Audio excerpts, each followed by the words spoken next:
Tengkuci Pantai Delima adalah pejuang yang tenggelam dalam samudera sejarah, tersembunyi di balik nama-nama pahlawan yang semakin sunyi dalam gilasan waktu dari hiruk pikuk ini negeri.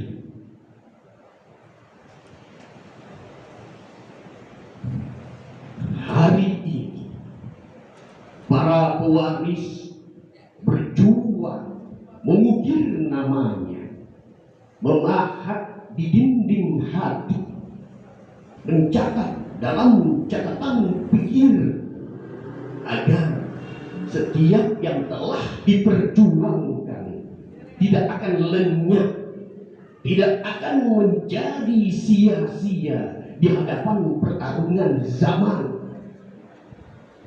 Dijaga dan dirawat oleh generasi penerus bangsa. Assalamualaikum warahmatullahi wabarakatuh.